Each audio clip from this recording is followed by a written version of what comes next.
Hello everybody, this is Holotapes Weekly, and we are on week number 9, I think. As you may notice, it's not Jordan talking today, it's the other Jordan. I'm joined by my lovely co-host, Jordan. Hi guys. As well as Kato and Rob. Hello. Hi there. How are you all today? I'm great, thank you. Yep, pretty good. Caffeined up, I think. We're good. Caffeined up. I think we're all That's the caffeined up. most important way to be. Although my heating isn't on, so it's pretty cold now. I can't complain about the cold today. It's fucking hot out today. I'm so jealous. Oh my god. Oh man. I was actually able to turn my heat off. What? Go on. So this week's Daily Dollar is the Red Cross. So when disaster strikes, they're always there. I don't really have anything to say about them, but it's good to have someone around when your house is being flooded, or in the case of, Point Lookout, when Disasters and such. Disasters and such. Nuclear bombs. Nuclear bombs, biological warfare, that kind of thing. They will assist you. They'll have your rat away. Donate to the Red Cross. They're like an organizational superhero. Yep. Kind of. Okay. Followers of the apocalypse, modern day. Pretty much. Yeah, I'm pretty sure that's what they're based on, isn't it? The Followers of the Apocalypse? Yeah, I think so. They're based on, I think they're more based off of that and, at least in the older Fallouts, they were based on Jesuits. Oh, yeah, Less I guess. Red Cross. Because in the original games, they were almost a religious group. And then in New Vegas, they were more like just a Red Cross kind of thing. Well, if you're Bunch of lame nice and only people. played the first, or the Bethesda games, there you go. I never really. Alright, Sorry. go ahead.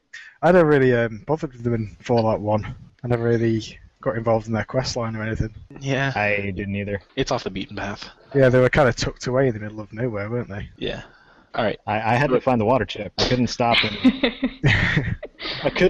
and just hang out with the followers. I had a job to do. Yeah, the time got limit kicked was out. quite restricting. It went down a lot quicker than I thought it would. Oh god, Alright, so this week we only have 3 questions, and only 2 of them are serious, kind of. So, Yeah. Negvar via Fallout Reddit asked, same one as last time, I hope it's permissible this time around. In the end of Lonesome Road, the player is given the opportunity to sacrifice their own to stop the nuclear launch, or retarget it to either the NCR lands, or Legion, or even both. What's the likely to be the canon decision and why? We did answer this one. We kind of skated around it a little. No, was it that one of the ones distracted. that you guys were going to go back to, or? No, because No. this ended up being the whole entire topic of episode 6 or 7. Yeah, what, maybe? Yeah, but anyways. Yeah, because we discussed what we thought would be the canon decision, and I think Yeah. the decisive was, that nothing was launched. yeah. It's too big of an event to have happen to either group. But if it does have to be launched, probably the Legion. Yeah, but probably. I doubt Yeah, that. I mean, That's an if you awfully have- big decision. Yeah. Yeah. Courier does what he wants, or Yeah, she. but I'm pretty sure that the canon there is definitely no launch because it just doesn't make sense lore-wise. I mean, it would be. You would think that it would probably, if that's such a big decision, like a Earth-changing decision, like you're launching nukes at. Yeah. While we're speculating, Let's speculate. it could have been like the decision was made, but it misfired and just hit the divide again. Interesting. That would So you have suck. 2 courier miles. I think it's also worth noting that it probably won't be at the NCR. I mean, it definitely won't be, because I can't see the Caesar's Legion ending being the canon one either in the vanilla game. Yeah. So it wouldn't make sense to target NCR. But depending if the ending is Yes Man or Mr. House, it wouldn't be NCR either, because Mr. House wants the NCR intact. Mm-hmm. Yeah. They're too big of government, to be honest. Although it would be interesting to see how the game would progress if it was both, like how the franchise as a whole would continue on with that. That's That would be cool. an interesting thought. You would definitely see less. You would definitely not see any more NCR presence in the Mojave because that was basically their only route after the divide got destroyed. Right. So And, I mean, the Legion was on the decline in the first place, yeah, so. Did you guys ever discuss like what happened to President Kimball as canon? No, we didn't. No, But we I'm didn't. gonna assume. I'm gonna assume he died. I don't. I Either don't that think or he was run out on a whale or a rail. Wow, I'm sorry. That was. What's Um, what do you guys think is the main ending?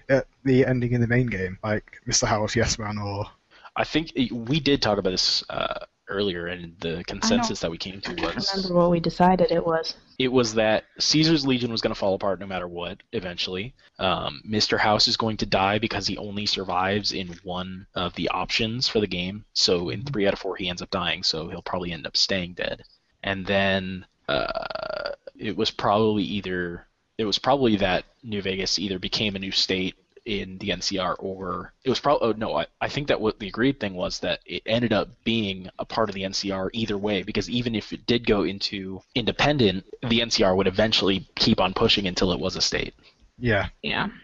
I mean, I they were think, throwing a lot of cats into it. Yeah, that's true. Some of it unwillingly. Yeah. I think Kimball will probably go the same way as House, just because if I remember correctly, it's also kind of hard to keep him alive. You Yeah. had to do a lot. What happened with the Kimball Are we quest? spoiler sensitive? Sorry. Are we spoiler sensitive? No. Probably Okay. not. It's an old enough game. What happened with Kimball in the Yes Man quest line? He dies. I can't remember. He died. He- Well, you have the option to save him or not. You do. You do if you're on good enough terms with the NCR, but for the most part, if you're following Yes Man's quest line, you're not going to be. Ah, okay. But yeah, if you were on good enough terms with the NCR, Yes Man would say, "Hey, President Kimball's coming. He's probably going to be assassinated," and then you kind of just walk in and you have the option to help them out. Or you can be totally apathetic about it. And Yeah, or I mean, I think you can Or also shoot just him yourself Yeah, with the biggest gun you have. Not talking about a specific scenario. just launch Tail of two. too many nukes at him. That'll be fine. no, you get the Tale of Two Wastelands going, then you bring in the Merv, and then you fire it. Kill Yeah. everyone there. Yep. Or you can use the Euclid C Finder. That's always fun. Oh yeah. I've only got the Euclid C Finder once. It's a set, a which fun is weapon. sad. 'Cause- yeah, it's very fun. It's fun, but it's kind of useless, to be Yeah, I've honest. never needed to use it in a situation. Yeah, it bugs out a lot too, actually. Yeah. Yeah. Cool concept. Should have one that works next game. I mean, I thought it was a shame that when you activated it, it wiped out everyone around the station, because that kind of sucked if you wanted it and you wanted to do an NCR playthrough. Yeah. Yeah. Yeah. Well, actually, I remember being able to walk away without doing the test fire, just like activating it and then leaving. All right. Is that? Can you do that? I don't know. I've So never I'm done pretty sure it's possible to not nuke everybody on the ground over there. That's just a strange way of putting it, I guess. Orbital laser stuff, you know. Yeah. You activate a death ray and then not use it until you have the C Finder. Okay. So what's next? All right. So Gerald Camp, our favorite, asks, or says, "This was asked as a joke, but it turned into a proper debate, so I'm sharing it with y'all. Y'all, sorry. What if a zombie bit a ghoul? it. Probably nothing. That would be my guess. It depends how the immune system of a ghoul changes when they become a ghoul. Well, here's the thing: is that radiation is already known to kill just about everything, and so it would probably kill.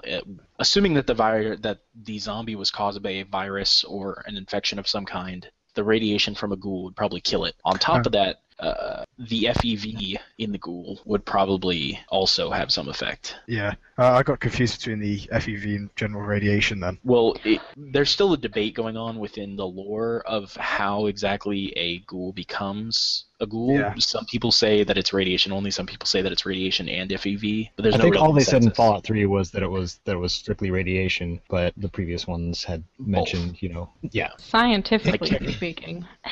yes. In It my would have professional to be. opinion, In my professional, I only took one college science class, and it wasn't biology, and I've only spent like 3 hours reading on Wikipedia. But radiation itself just changes the gene structure a little bit. But assuming that FEV also changes the gene structure, it's probably a combination of aggressively, both. yeah. Yeah. Yeah. So But the it FEV. doesn't really explain. But it doesn't really explain how there are so many ghouls, because FEV has only been confirmed being in 2 vaults. So how do we find ghouls out in the middle of the Mojave, or how do we find ghouls in DC that have never been exposed to FEV and things like that? I think that was when the Chinese hit West Tech and it released it into the atmosphere, and it kind of spread out over the general area and came down with the fallout. Could be. I think that's why it was a bit of a meh regarding ghouls and mutated creatures in the Capital Wasteland. But I think it's what just... Could also have to do... Yeah. It also could have to do with those who were exposed to the new plague, which isn't addressed at all. That's true. Because most of the... I mean, not most, but for the most part, the ghouls are people who have been exposed to pre-2077. They're pre-war ghouls, is what I'm trying to say. Yeah. Kind of like first-gen super mutants, but older. Yeah. Yeah. Man, that's going into several decades. It could be interesting. It could also explain the difference between feral ghouls and non-feral ghouls. Yeah, that's true. Some of them no, might... because we've seen ghouls become... Well, I guess that's true. We've never actually seen a ghoul become feral. They say it happens, but it's never really shown in the game. Yeah, we've never seen a ghoul that's in the in-between period where they're just starting to lose their faculties. Yeah, I think is it Sergeant Castor in Camp Searchlight? You know when you find the ghoulified soldier in the house? Yeah. Yeah. He says you should put him down in case he turns feral. Yeah, but he never does turn feral. No, but if he says it happens, well, it's either speculation or it does actually happen. Well, he just became a ghoul, so he doesn't have any notion of what a ghoul is, so... I don't think that he really has any good information on that. So, but also there's feral Enclave soldiers running around that town as well. Ooh, that's true. You mean NCR? NCR. Yeah. Sorry, I'm reading about Enclave. oh yeah, the feral ones. Yeah. Which is interesting because it takes a while to become a ghoul everything. I mean, there are exceptions apparently, like when you blow up Megaton. Yeah, when you blow up Megaton, or when Camp Searchlight happened, or in those a couple cases, of others, it accelerates the month-long peeling process. Yeah, because I think that if you ask one of the girls in Underworld, one of the bartenders, she says that it was happening over the course of like a year for her. Yeah, but for Moira and the Searchlight ghouls, it happens like instantaneously. Yeah, well, hopefully in Fallout 4, if we're staying on the east coast of the U.S., hopefully we'll see the Doctor from Underworld being a continuing character and hopefully explaining more of this for us, because he was the expert on ghoulification. Yeah. Yeah. So hopefully we'll hear more from him about what all is going on. And Dr. Lots Lee. of potential for more lore being filled out. Yeah, still so many unanswered questions, and we're all very excited about it. Our last question is not really a good question, but we're going to turn it into a good question. Gerald Camp. He says, in honor of the latest Fallout lore episode, Gary. With a question mark. With a question mark. Gary? So, Gary. what I'm going to interpret this is, what was the most terrifying vault? Nah, not even close. The hallucination vault was the scariest vault. Yes, what was that? It was. I can't remember which one it was. I don't know. You say Gary to me, the first thing I'm going to try and do is cut your Pip-Boy off your arm so I can activate that stupid thing in Operation Enclave. I made a video of a bunch of Garys blowing up one time. It was enjoyable. That was the... What? Yes. What? I put all the Garys in a circle dancing, and then I blew them up with a grenade in slow motion. Okay, that makes a lot more sense, because what I heard was you said, I put a bunch of Gatorades into a circle and blew them up. I was very confused. I didn't hear Gary's, I heard Gatorade, and I was like, how does that have anything to do with Fallout? Gatorade confirmed in Fallout 4. It's going to turn into Idiocracy. Actually, that'd be cool. Yes. Like if they had a vault based on Idiocracy, now that I think about it. Terrible, but awesome. What is Idiocracy? Have you not seen the movie? No. It's I think it came out in the 90s. It's a movie about this guy who goes into a cryogenic sleep, and when he wakes up, the human race has devolved almost. Like, everyone is super dumb. Like, there's a porn star wrestler for president. Is that the one with Dax Shepard and, what was that other guy? I know what you're talking about now. Yeah, they water all the plants with Gatorade and can't figure out why it doesn't grow. All right. I watched maybe 20 minutes of it and couldn't handle it. Although speaking I of think movies speaking of movies, if you're a Fallout fan, go watch Pandorum. It's about a ship, and everybody's supposed to be in cryostasis, and they're exposed to something that's supposed to help make them evolve faster. And some of them turn into monsters because they evolve to survive on the ship instead of on the new world that they're supposed to be going to. And it reminded me a lot of FEV. So if you're a fan of FEV, go watch that movie, Pandorum. I'm gonna write that down. Yeah, I'm on the IMDb page now. Jordan, the vault was Vault 106. Thank you. Psychoactive drugs released into the filtration system. I'm reading the exact same thing. Vault 108 was the Gary's. 108 was Gary's, yeah. Yeah. The interesting thing about Vault 108 is that the cloning, like the reason it ended up collapsing was not the reason it was supposed to end up collapsing. What was that one? Well, okay, it's that. Hold on, and I'll tell you. There was an overseer who was supposed to die in like a few months, and so all of the standard positions had been unfilled, and the overseer was supposed to die within 20. Was supposed to had cancer and was supposed to die within 40 months, and so when he died, there'd be a huge stock of like an arsenal, and no one to fill the position of overseer. Oh yeah. So, Awesome. But they ended up dying because they cloned. Oh yeah, all the Garys ended up being... Yeah. All the cloning tests turned out to be that they were aggressive to anyone except for other clones. And then there was that one surviving scientist that was in the very, very bottom. Yeah. Who you could kill. Still thinking of the right vault, right? He was at the very bottom. Yeah, I think so. Okay. Well, because I also remember that in vault, the other vault, the hallucination vault. What the fuck was its number? No, I think that's the one you're thinking of. Is it? Because I don't remember seeing anybody besides Gary in 108. We can check. Oh well. 106 was the psychoactive one, wasn't it? Yeah, 106. Man, that one messed with my head. All of the times that they started doing hallucinogenic kind of things messed with me. Yeah, they should do it more. Yeah, that was a lot of fun, to be honest. Like the Dunwich one, too. Oh, No, yeah, that was great. That was messed up. I didn't like that. I thought the... You don't like objects moving on their own? Doors closing? Not about that. I didn't like... Well, I liked it, but I don't like playing it in the dark by myself. Those effects in Point Lookout were really cool, weren't they? Yeah, they were. the I one after thought you they have were real at first, and I was like, oh, cool, I gotta go check that out. And then definitely were not. Yeah. So. Like the smuggler who ends up, like, I saw it was Point Lookout. If you go to the very east side of it, and there's a cliff, and if you look out, you'll see a smuggler standing there, and he just walks off the cliff and disappears. And I almost followed him off. Almost killed myself. Huh. Or maybe that was a glitch. Or maybe I had a stroke. It could have been a glitch. In which case... Are you talking about the plank? Yeah, I'm talking about the plank. The plank that's on that side? Because normally it's supposed to be a guy like tied down on his knees, and then a guy comes up behind him and shoots him in the head. Yeah, that didn't happen for me. It was just a smuggler that just walked off. That's a pretty good... It's happened every single time I've gone over there. That's a pretty good topic, actually. Does paranormal stuff happen in the Fallout universe? Because I know in Fallout 2 there was a quest for a ghost, but I can't remember if it was cut content or not. Yeah. In the den. Yeah, the den. Oh, yeah. You have to get the locket back, was it? Yeah. Yeah, so that's interesting. Well, in 2, I think it is. There's also you can time travel. Like there's that incident. That one's was so any of the random encounters in Fallout 1 and 2 are not canon. Okay. Yeah, they're just fun Easter eggy kind of stuff. Yeah, but the den one where you actually have to go and there's a full quest for the locket, that is in the lore, and so is the Dunwich building. So it's weird that brings up the question: does paranormal stuff exist within the Fallout universe? Well, it kind of. I'm guessing it kind of has to now. Yeah, because of the Dunwich building. Yeah. And the master apparently had psychopathic abilities, didn't he? Yeah, but that was just. Is that the word? Yeah, it was. Yeah. I think the game. Psychic, not psychopathic. Well, he had those too, but Yeah.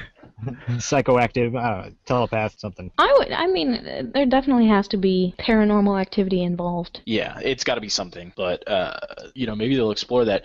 And it could just be like in the case of the master, he was just exposed to so much FEV, and he was combined with a computer. It could be that his sort of telekinetic abilities came from the electronics around him, because I mean, electronics, if they were melded with organics, could possibly communicate with human brains, because human brains do produce electromagnetic signals. Yeah. So theoretically, the Masters works even in the real world. But Dunwich Building doesn't. That's a completely different story. I mean, depending on how into Eldritch lore you are. Yeah.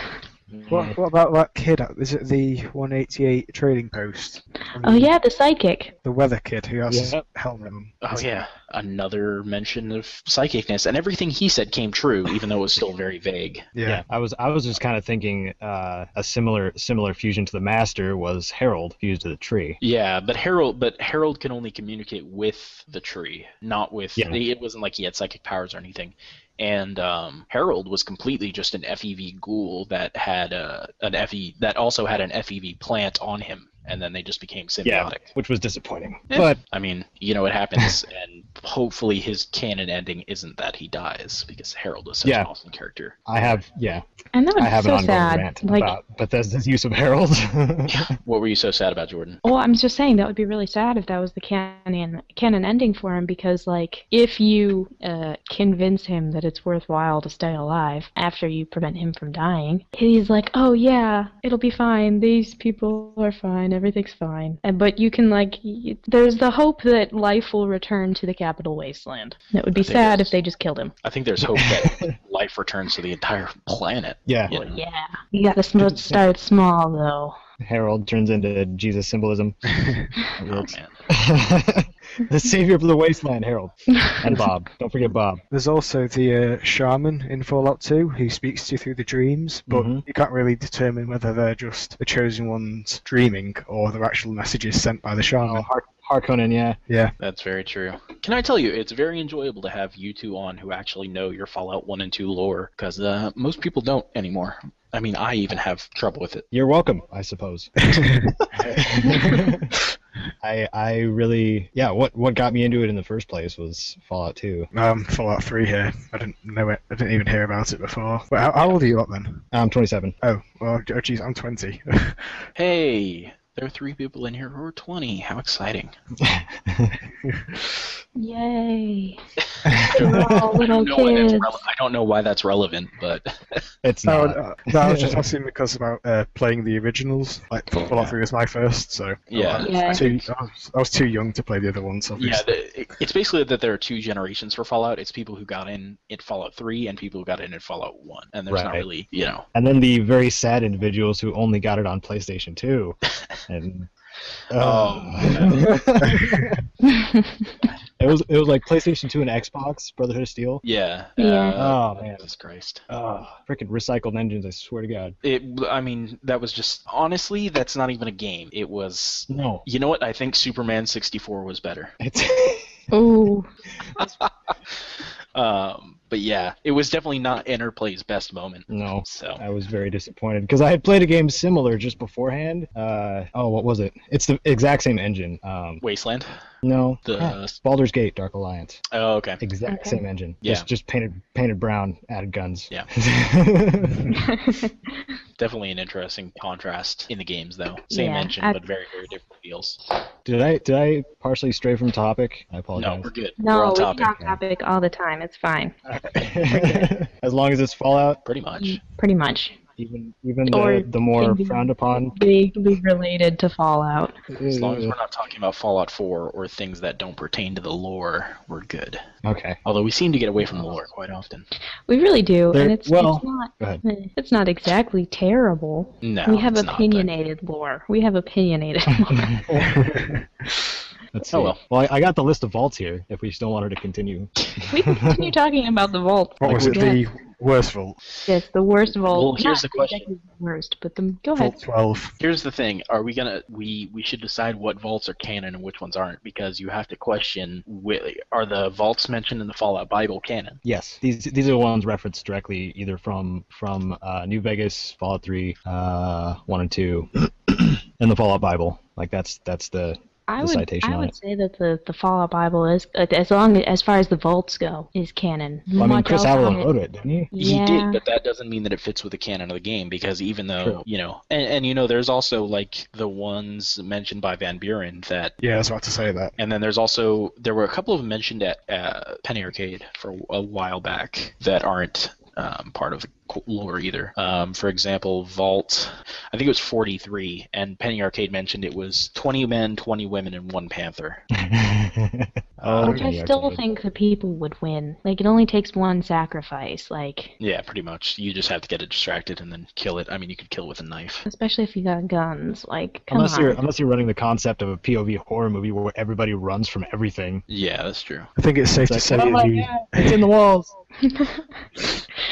I think it's safe to say the Fallout Brotherhood of Steel vaults are non-canon. I would agree. That was what was that? That was the vault with like no number or Vault 0 or something, right? It was the Vault prototype. Yeah, Secret Vault and Vault Prototype according to this list. And then some of the other ones, anything from Fallout Extreme, anything from Van Buren, anything from Fallout Brotherhood of Steel 2, which was never made. Yeah. I wonder why. Fallout Tactics, that's non... Yeah. It's semi-canon. It depends. I don't know really what Half canon. Yeah. Harold's in it. Yeah. Canon. Well, I think here's the thing: is that in Van Buren they talk about Harold's background more, don't they? I didn't look into Van Buren that much. Yeah, I have no idea. I have it. Yeah, it was Vault 29, and it was listed in the Fallout Bible and in Van Buren, and it was supposedly the vault where Harold came from. Oh, yeah, that's okay, right. yeah. And the nursery or something like that. it wasn't the nursery. It was no one in this vault was over the age of 15. The nursery is a completely different one. Okay. Parents were intentionally redirected to other vaults. Harold is believed to have come from this vault. Yeah, and it was somewhere in Colorado. You know, the Colorado makes sense because that vault opened up very, very quickly, supposedly, and would make sense why Harold was such a prominent trader within the pre-NCR hub before then. I've changed my mind on which vault is the most terrifying if we're expanding to canon. Which one? It's definitely the puppet vault. Oh my god. Oh yeah, one guy. Oh man, that was scary. Like, as a person who's afraid of dolls, no. I'm afraid of puppets. I wouldn't be happy. I don't know. Fallout Bible, also Van Buren, Vault 70. All jumpsuit extruders fail after 6 months. That's not Most a problem. of the inhabitants were Mormon. The city of New Canaan was founded by the Vault dwellers. Yeah, that was After supposedly the Mormon vault where yeah, it was a Mormon. Daniel was supposedly descendant from them. Yeah. And they mentioned New Canaan, so we know that New Canaan's real, but we just don't know if Vault 70 is within the canon. Because it could have just been that they just survived in... Because we already seen that Zion really isn't affected by the nuclear bombs. It's still affected by the radiation by different animals moving in, but it's entirely possible that they survived. I liked the direction that DLC went, but some of it was irritating. How so? Yeah. Well, the followers, for example, like there was very limited, I guess, dialogue and learning about them before you were moving on to the next. Oh yeah. Well, I mean, there was only really 2. I mean, you had Walking Cloud and Follows Chalk, and then of course you do have. I wanted him to shut up about Yaguai. That's the only thing I remember from that guy. It's like, dude. What's really interesting is that if you know Spanish, if you're pretty fluent in Spanish and you know a little bit of some of the Indian dialects around there, the languages that the Sorrows and the Dead Horses speak is just a combination of those 2. They're also speaking Yiddish, in case you wanted to know. They're speaking Yiddish as well. They throw in some Yiddish. Yeah, a couple of Yiddish words. I think they call you a goy at one point, and I died. Oh my god. They probably picked that up from the Mormon missionaries because some of the Mormon missionaries probably had some older Bibles that were probably still in Hebrew Yiddish. Yeah. That's pretty awesome. Yeah, so it's interesting, but like their language, it's not just it is a made-up language, but it's a combination of a bunch of other languages, so it makes sense linguistically that it could exist. It's a fantastically linguistic language. Yeah. Mm-hmm. I also liked like Joshua Graham's character, like, I don't know, righteous warrior kind of thing. Yeah, a man turned on a different path. Mm-hmm. After being set on fire and thrown off a cliff, you know. Yeah. Yeah, but what better like? That's how superheroes are made. Metaphorical, yeah. Beginning is that like he's rising from the ashes like a phoenix, and then bam, yeah, okay. Yeah. There are some things where, like, some of the vaults people think are going to be really, really scary. Like, what was it? Vault Vault 68, like, of the 1,000 people who entered, there was only one woman, and then 999 men. Here's the thing, like, women think that's going to be really scary, but you know there are going to be a couple of guys in there who are totally, like, non-rapey, and they're just going to beat the shit out of any of the guys who try and rape the woman, and they'll effectively just become her bodyguard. So there's actually gentlemen there. Yeah, I mean, not every single guy is a fucking Yeah. rapist, you know? And I think that that's one of those things. And it's the exact same thing with the whole there's only one man in Vault 69. It's the exact same thing. The Truthfully, guy's probably... I think that one is far more terrifying. That's kind of what I was thinking too, but you know, I think the woman would like become queen of the vault or something like that. Yeah, I was there was thinking that. Probably. There was a post on Reddit about. Go ahead. Go ahead, you first. There was a post on Reddit about how they thought the vault would, if it survived, which isn't likely because it takes 9 months to make a baby. Yeah, that too. But like the woman would become like a goddess-like figure, and Yeah. Something I probably worried about the most. I think I had seen the same post, but is generations of siblings. ooh yeah. They would all be from the same mother and or Yeah. father, But here's the thing. and this would be for like 20 years or so. Yeah, well, let's assume that the woman isn't an idiot and she realizes that she has to be basically constantly producing babies. So let's say she has a daughter. Her daughter gets to, I hate to say this, but 15 and is ready to have a baby. She's passed on to a guy that's furthest away from her genetically, so it's not her father. They have a Right. daughter. That daughter could then be passed on to another male who is far enough away. There is enough genetic material there that they could survive. It would just be very, very difficult, and they would have to be constantly producing babies. Constantly. Also, those 15-year-old girls probably have to be sleeping with like 70-year-old men at some point. Oh, I know it's not a pleasant thought, but if we're talking about the survival of the vault, that is kind of where it would have to go. And then as you went on, you would eventually have enough people to have enough genetic diversity that the vault could survive. Theoretically, it would be extremely difficult. It's something like 5 generations in total, isn't it? Or Yeah. five stages. Yeah. but I'm not too icked out because all the vaults were social experiments anyway. Yeah. something I mean, even if you look- something to make people flip out in one way or another. Yeah, and I mean, even if you look at Vault 101, it doesn't look like there's a lot of ladies or anyone. So. Here's this interesting thing is that we've definitely talked about this before, is that we have to realize that we're only seeing a small portion of the worlds in these games. Just scale wise, we can only see just a small part. For Because of hardware example, limitations, or not only that, but time limitations as well. You wouldn't want to have 1,000-person vault and then have to have somebody writing individual backstories for each of these 1,000 people. So, you only see a very, very small part. For example, in Vault 101, my explanation for it was that you were always part of the elite part of Vault 101. So you were the closest to the entrance. You were also the closest to the Overseer's quarters. So you only interacted with other people in that sort of, top tier group of people. The scientists, Right. the engineers, things like that. And it makes sense because the only people you ever see are the high-end security guards. You see the daughter of the Overseer. You see the kids and the engineers. You also see your father, who's a scientist, and you're his kid. Which is you also alcoholic mother. Yeah. but he's the scientist, and also he's also the doctor. Yeah. The alcoholic mother, I think that it could have been that her husband is an engineer that we just that's never true. see. Yeah. Right. That he may have Yeah, died. makes sense. And even Old Lady Palmer is still part of that hierarchy because her daughter was the one who led the expedition to go outside the vault. Yeah. True, but she mentioned somewhere in there that the numbers have seriously decreased inside the vault. That is very true. So, but I still think that in order for there to be survival, that there would still have to be more than what we see. But that's just headcanon. That's how I imagined it. So I mean, there are a lot of kids running around with parents you don't meet. So yeah. There's also that one couple that ends up basically killing themselves by trying to get out of the vault with you. I forgot their names, but you know who I'm talking about. Yeah. Yep. I recorded that encounter several times. Yeah. Shout out to everybody who records Fallout over and over and over and eventually wants to kill themselves because they have to play the exact same quests over and over and over. Well, that was actually a series I never finished. It was the Choose Your Wasteland series. I didn't have a dedicated team. I really hoped to, and the concept was fun, but I was doing all of it. Let me tell you, I do all of the recordings for this show, and it does get pretty boring after a while. I'm going to be honest with all of my fans, with all the 3D Media and Holotapes Weekly fans out there, I fucking hate playing Fallout now because I have to make these videos. I'm sorry. If you record any game you love to be produced as a video for Yeah. something, you will never play it the same way. No, never. Yeah. That's a fact. Ugh. You will never ever play it the same way. That's why I can't wait for Fallout 4 to come out, because then it'll just be like a breath of fresh air. I'm warning.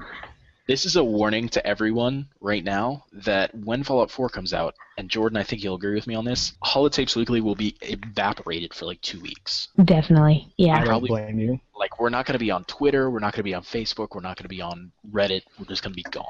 And then If we'll I come didn't have a back. job, this is all. That's all I do. Yeah. Yeah, I didn't speak to anyone over the weekend. New Vegas came out. It was pretty bad. Apart from my family, of course, but I meant outside the house. Yeah. I think I wasn't. No, never mind. I thought I was going to school at that time, but nope.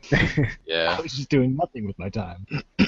But that's also before I started recording stuff. So So it was okay to love it again. I played the hell out of it, and then I started making videos on Yeah. it a couple of years later. By the way, if you guys are interested, we'll put Kato and Rob's YouTube channels in the description. Should we mention, like, if you saw Laser Rifle and you like it, yeah, I did the video, Open Mind did the music. It was awesome. Yeah, And we're probably going to do another one. Kato was the man behind Wazer Rifle in the video portion of it, Ah. and then Rob does a bunch of other just gaming, general gaming, basically, right? I don't actually make YouTube videos. I just had to stick on the subreddit and Twitter. Wait, who the hell am I thinking of? I could have sworn it was you that was making the videos. Are you thinking No, of you're thinking of Matty? the other vault. Oh, that's right. Lone- I'm thinking of Vault Dweller, not Vault. Okay, Yeah, no, that ain't me. that's my mistake. Rob, we're Awkward. setting you up to make a channel. You're on We're that. setting you up to make a channel right now. Start doing it. If you have All another right. source of income, you can, keep doing that. But Yeah. People have suggested it, but seems like it's oversaturated with videos and there's not many fresh ideas going around. So Hey, I'm offended. I did get lucky a couple no, times. as I say, this and- is being done This is now. awesome. Also, so if I did want to start one, I would have nothing to do. No, there was one of those. You have to be extremely lucky and attentive to what is already out there. Yeah. There was no unique armor and apparel guides before I did them. There. I mean, I would have liked to have done a lore one, but Shoddycast has kind of like took that ahead. So there goes Yeah. that one. let me give a little shout out to Shoddycast. Screw you guys. This is official. We're starting a rivalry right now. Us versus Shoddycast. Come at us. Fly to Germany and fight me. Fist I'm fight. 5'2", it'll work. Nah. You're gonna end up just trying to bite their legs. You're so shy. Oh god, when I was in middle school, we had to take these like career tests to tell us what we would be good at as adults, and like the first result on mine was like parole officer. So you essentially did And, the like- good test. Yeah, I was gonna say that. Yeah, You- basically. you Yeah, basically. parole officer. And I got like parole officer, police officer, drug and administration, or drug, firearm, something administration officer, and I'm like 5 foot flat and blonde, so I'm super intimidating. So what's the thing that you would do in spite of that? I have no idea what I'm doing. I'm a nanny right now, We're so getting that's back. kind of like a parole officer. Speaking of Oh, yeah, nannies in the Fallout universe, let's. Fox babysits I'm me preventing all the from- time. It stops you from doing stupid shit. Boone is a great babysitter. Yep. Nothing gets within 50 yards of Boone. Let's be honest. Yeah, I specifically set the kill cam to first person when I have him in my party, so it doesn't freak me out every time he shoots something like a mile away. Yeah. And also, fun little interesting thing about New Vegas, you set the kill cam to first person and you're a sniper, you can kill cam something and it actually slows down enough to line up the next shot, Didn't know that. Didn't know that. by the way. I do hate that how if it goes to third person, it'll swap which direction you're looking at. Mhm. So I've had like Eddie kill something that was like behind me, and then I'll end up like looking the other way, and I'll like, God, that's annoying. Yeah. You have to turn around again and then keep on going back the way you were going, especially if you're like in the middle of the desert, like in one of the desert areas, so you're not really sure, like there's no landmarks on the horizon, so you have to like reorient yourself. God, that's Mhm. annoying. I think a good exploit you can do with VATS is If there's an enemy at the bottom of a cliff, if you jump down and press VATS in the air, you land Yep. softly. So. Oh, yeah. There's lots of VATS tricks. Fallout 3's VATS are completely invincible, damn near. Yeah, pretty Yeah. close. Not in. If you watched the episode, first off, if you watched episode 7 of the Holotapes Weekly, I want to apologize. 2, if you've seen episode 7 and you actually watched the video for it, I had a little glitch happen when I was fighting the what are they called? I'm having another stroke here.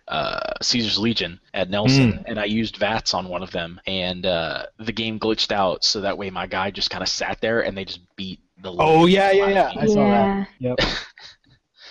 Shout out to that glitch. Fallout glitches are great. Some of them are actually really fun, and I get to see a lot of them all the time. Dead Money, I was using the holo rifle and trying to take out a ghost person, and instead of shooting the gas canister he was about to throw at me, I shot straight up in the air. So my character was pointing his gun upwards in VATS, just shooting wildly, while the ghost person was slowly inching towards me still. It was great. Hilarious. I still have it, I think. I don't get any good glitches like that. Like I had a hand that just stayed in the air. Do you want a pro tip? Record the same encounter at least 30 times. Very, very true. You gotta do those quick saves. Quick save, quick load. All the time.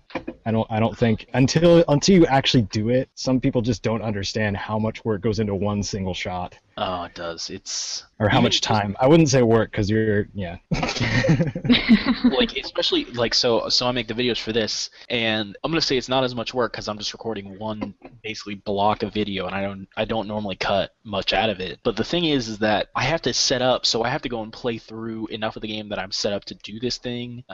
Like, so I'm a high enough level, so I have to like go back and do this thing over and over and over. Like I've done the Wasteland survival quest like 13 times, just over and over and over, trying to make sure that my guy is leveled up high enough to get through these parts of the games. And then even before that, I have to save right before I start it. I play through all the way so I know what I'm doing, and then I reload. So that way it's not like you guys aren't just watching me just run around doing nothing for forever. I'm actually like getting something interesting on the screen. Or just have a different gun every 5 minutes. Do that. Pretty much. That would be entertaining. Well, I will. So before we get back on topic, I will tell one story in that I don't remember what episode it was in, but I was recording Lonesome Road, and I had just grabbed red glare off the top of the roof, and I was killing guys, and I got killed. And I was like, fuck, well, I don't want to show that on video because it's not interesting. So I had to load my last save, which was like 20 minutes before that. Had to replay all the way back to that point. Had to make sure I was completely set up. Okay. So you just came out of the Hopeville bunker, and that was your last save. Yeah, pretty much. Cool. So I went back. I had to make sure I was lined up in the exact perfect position. I had to make sure I was doing the exact same thing when I started recording again, so that way I could just cut that exact part out, and it would look like it was a solid video. Okay, let's get back on topic. So, we have not made it to the actual topic of today's video, which What is is the the Enclave. The Enclave or the Ooh, Enclave? Or yes. the Exclave. The Enclave. Enclave. Let's go with that. Enclave.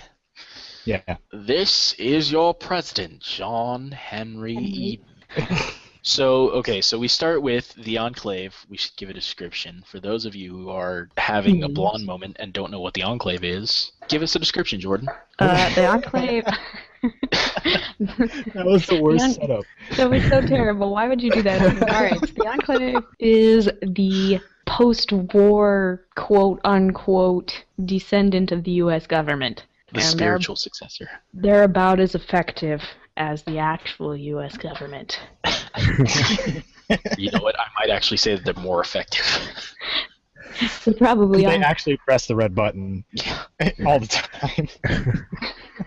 Shout out to President Obama. No, don't even. Sorry, none of your proposals will be passed, but it's okay. All right. Oh my gosh. So is this going to be General Enclave? Pretty Well, much. I mean, what do you think? Do you I think love- we will see them again? Hopefully not. I think we will. They kind of Why? mentioned it in Lonesome Road, didn't they? With the no, not even Lonesome Road, with Edie about who's going to the Enclave base in Chicago. So I reckon if Obsidian does another one, it'll be there. Yeah, I hope yeah, it so. could be.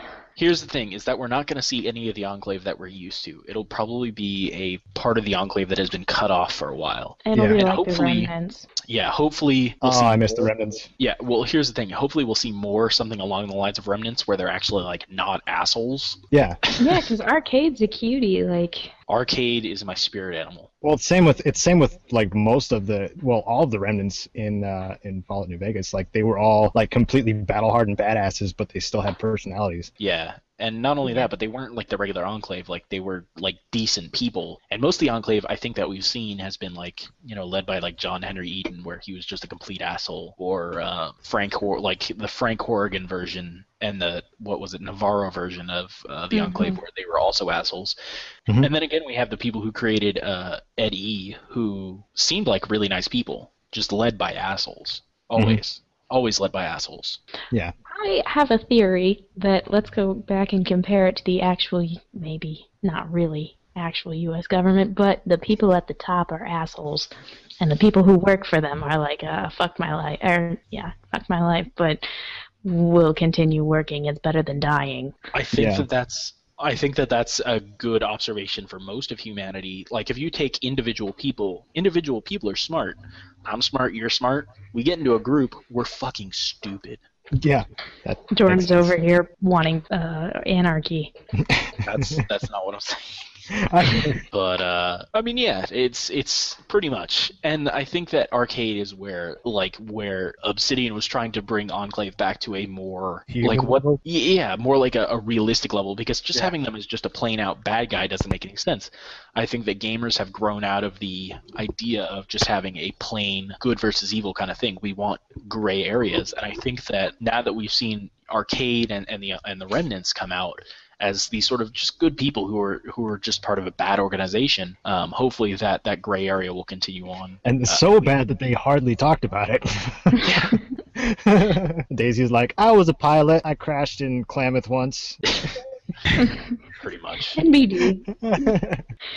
And then some of us remember that crash site, and we're like, oh, hi Daisy.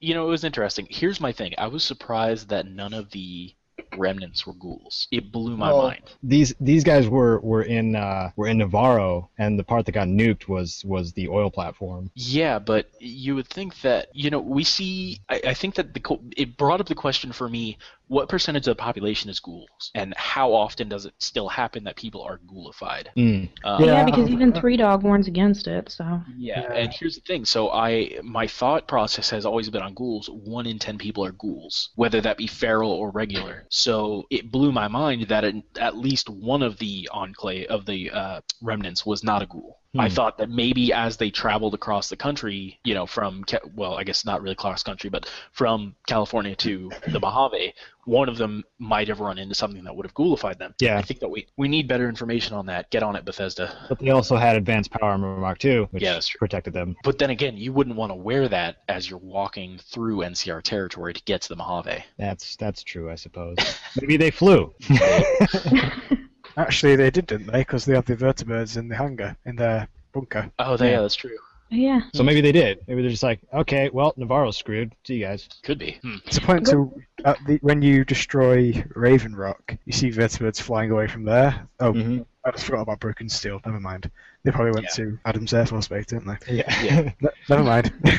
But it's entirely possible. There could have been some that just disappeared. Yeah, it's entirely possible that we might see like more Enclave on the East Coast and things like that. But hopefully Bethesda will be a little bit friendlier with the lore this time around, and finally we won't see any new super mutants. We'll only see old ones, because we've destroyed the 2 places that create super mutants now. We shouldn't see any more new ones. Yeah. Right. At least for a while. Like, it would be totally understandable if 2 games from now we discovered that there was a third place that was developing FEV. Yeah, source of FEV. Yeah, and that would be fine. But I think that for right now, I think we're all a little tired of seeing new super mutants, and we should only see older super mutants that are trying to find a new place in the world now that both of the giant super mutant armies are destroyed. That would just be bad. 3rd generation super mutants. Pretty They much. wouldn't even be able to function.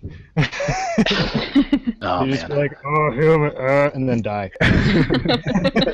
And that's another thing that I hope they address within the lore soon is what is it that actually goes into the FEV that makes people, turn into different things. I mean, we've seen so many different things that happen with FEV. We've seen the centaurs, and then what were the other things that were kind of like centaurs? Were they called floaters or something like that?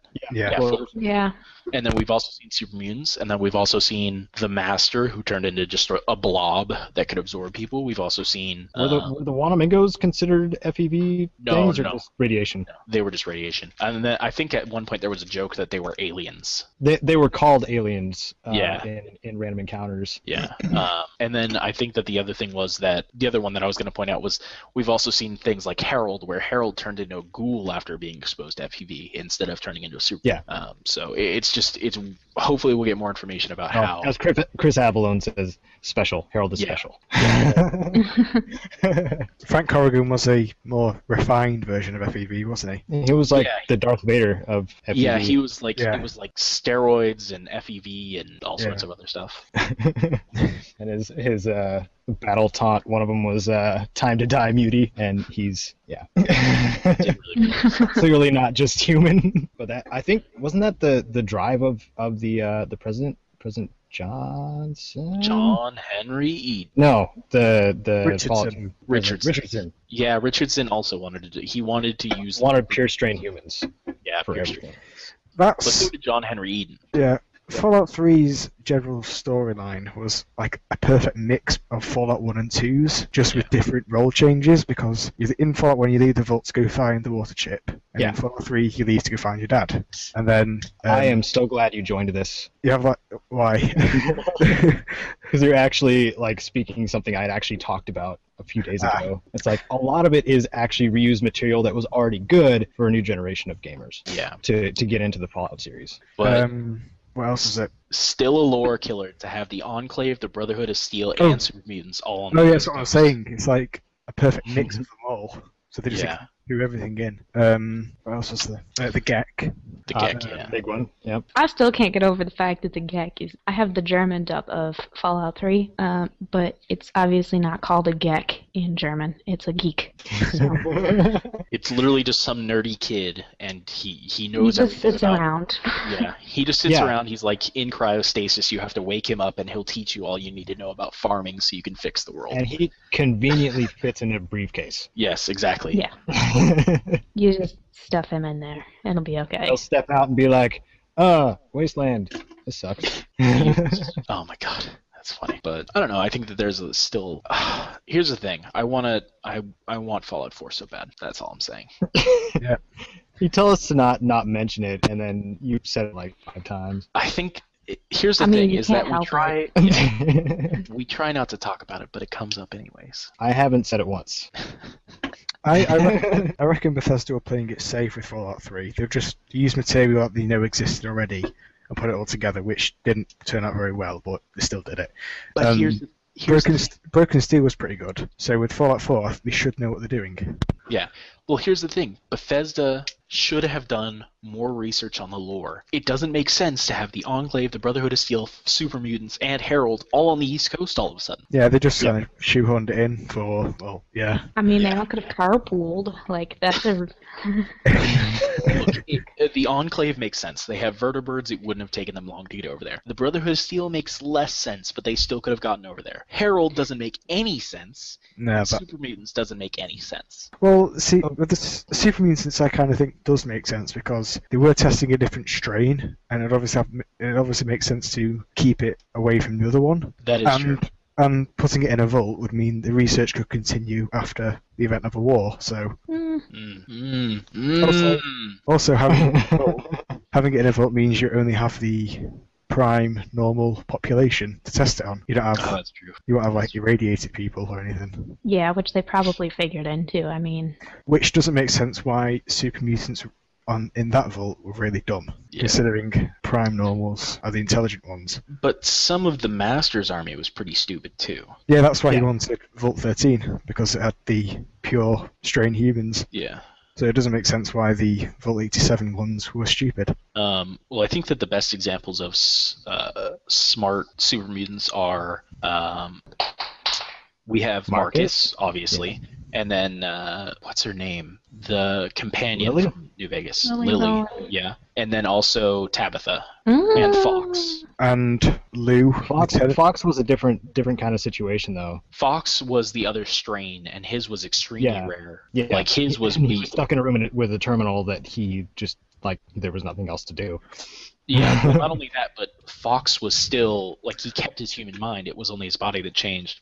In the case of Marcus, it's obvious that his mind changed as well. He's slower in his speech and things like that, but he's obviously still as intelligent as he was. Mhm. And Uncle same Leo. thing with Uncle yes, Leo. Leo. Yeah. Uncle Leo, very, very random encounter. Hopefully we'll see him again if we're keeping on the East Coast. Oh, no doubt. But yeah, so we have these examples of like even non-pure humans becoming intelligent super mutants or semi-intelligent super mutants in the case of Tabitha.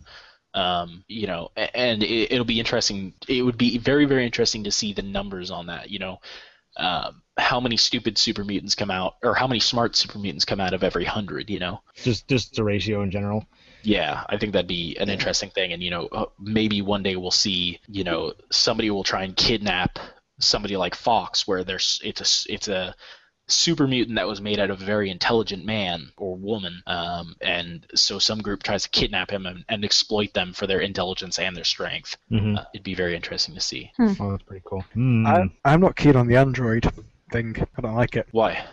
Android super mutants. That would be messed up. That'd be pretty cool though. I don't know. Wouldn't make any sense, but okay. It seems too well, considering all the blues came after it. I don't know. It seems too futuristic for it, for that feel. Yeah, I'm not really sold on it either. Mm. It just Here's the thing. Do you want me to sell you on it? Because I can. Go on. All right, so here's the thing. We've already known that in Fallout, instead of developing more smaller computers and processors and things like that, and semiconductors, et cetera, we've seen a development in nuclear power instead of in computing power. So they had more mechanical things. It's why their computers are still based on basic functions and only small text entries. We see no pictures or anything like that, really. There are a few computers like the ones in the vaults that can display pictures and things like that, but most of the time it's very, very rare to find them. So what actually happened was we had the Institute, who is a group of extremely high-minded scientists who focused on getting those computers smaller, which allowed for the development of androids along with nuclear power. And the robotic age had already existed beforehand. Sort of. Well, See, they had robots. yes, but the protectrons and things like that on the inside, from what the lore explains, is that they're very, very simplistic. We see that protectrons aren't able to move very quickly. They're very, very slow. Same exact thing with robo-brains and what was the other one? Sentry bots. They're all very, very slow-moving, sort of very. What's the word I'm looking for? Not in Fallout 2. Very early. Primitive. Primitive. Thank you. Very, very primitive robotics.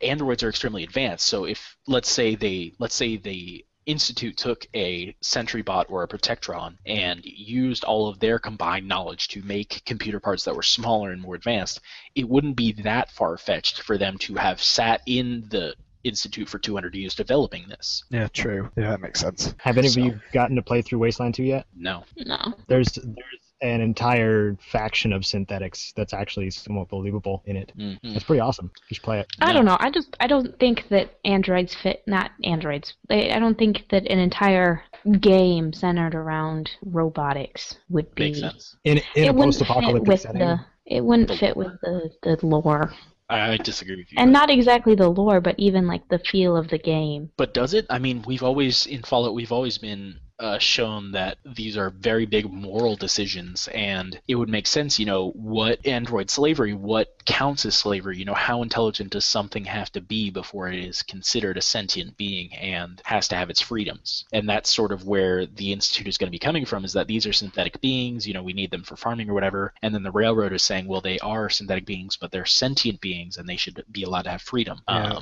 that's a you pretty good.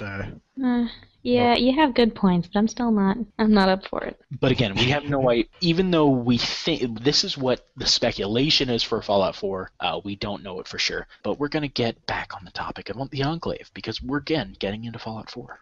Good job. We really can't Way to help call yourself out. It's just been too long. So about that Enclave. Shout out to the achievement hunters who also want a new Fallout game. I mean, yeah. I'm pretty sure everyone wants a new Fallout game. It's been established for long enough, I think. With all the It's been hoaxes. what, 5 years since New Vegas came out? So I just kind of do my own thing. I make guides. It's very simple because the content's already there.